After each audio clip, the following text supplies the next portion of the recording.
O cometa Catalina sugere que os cometas entregaram carbono aos planetas rochosos. No início de 2016, um visitante gelado da borda de nosso sistema solar passou pela Terra. Tornou-se brevemente visível para os observadores das estrelas como o cometa Catalina, antes de passar pelo Sol e desaparecer para sempre do sistema solar. Entre os muitos observatórios que capturaram a visão desse cometa, que apareceu perto da Ursa Maior, estava o Stratospheric Observatory for Infrared Astronomy, o telescópio da NASA em um avião. Usando um de seus instrumentos infravermelhos exclusivos, Sofia foi capaz de identificar uma impressão digital familiar dentro do brilho empoeirado da cauda do cometa, o carbono. Conforme ele passa pelo sistema solar interno com poeira e gás evaporando em sua cauda. Ilustração de um cometa da nuvem de Oort ao passar pelo sistema solar interno com poeira e gás evaporando em sua cauda.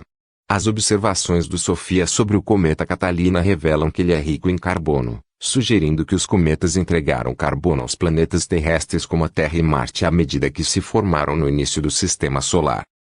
Créditos: NASA Sofia Lynette Cook. Agora, este visitante de nosso sistema solar interno está ajudando a explicar mais sobre nossas próprias origens, pois se torna aparente que cometas como Catalina poderiam ter sido uma fonte essencial de carbono em planetas como a Terra e Marte durante a formação inicial do sistema solar. Novos resultados do Sofia, um projeto conjunto da NASA e do Centro Aeroespacial Alemão, foram publicados recentemente no Planetary Science Journal. O carbono é a chave para aprender sobre as origens da vida, disse o principal autor do artigo, Charles Chico Howard, astrofísico e professor do Instituto de Astrofísica de Minnesota da Universidade de Minnesota, em Minneapolis.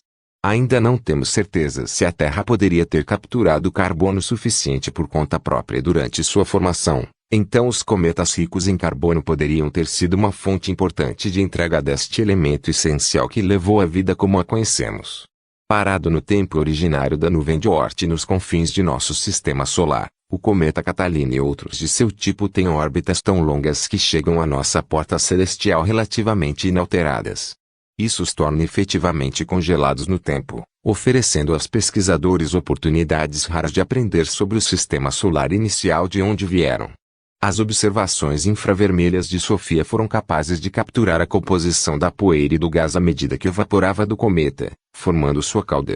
As observações mostraram que o cometa Catalina é rico em carbono, sugerindo que ele se formou nas regiões externas do sistema solar primordial, que mantinham um reservatório de carbono que poderia ter sido importante para semear a vida.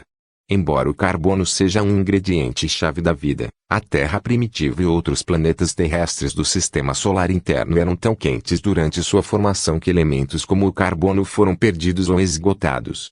Embora os gigantes gasosos mais frios, como Júpiter e Netuno, pudessem suportar carbono no sistema solar externo, o tamanho jumbo de Júpiter pode ter bloqueado gravitacionalmente o carbono de se misturar de volta ao sistema solar interno.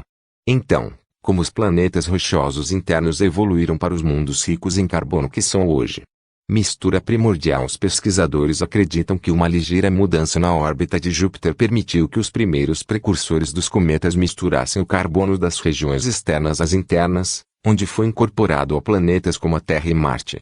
A composição rica em carbono do cometa Catalina ajuda a explicar como os planetas que se formaram nas regiões quentes e pobres em carbono do início do sistema solar evoluíram para planetas com o elemento de suporte à vida.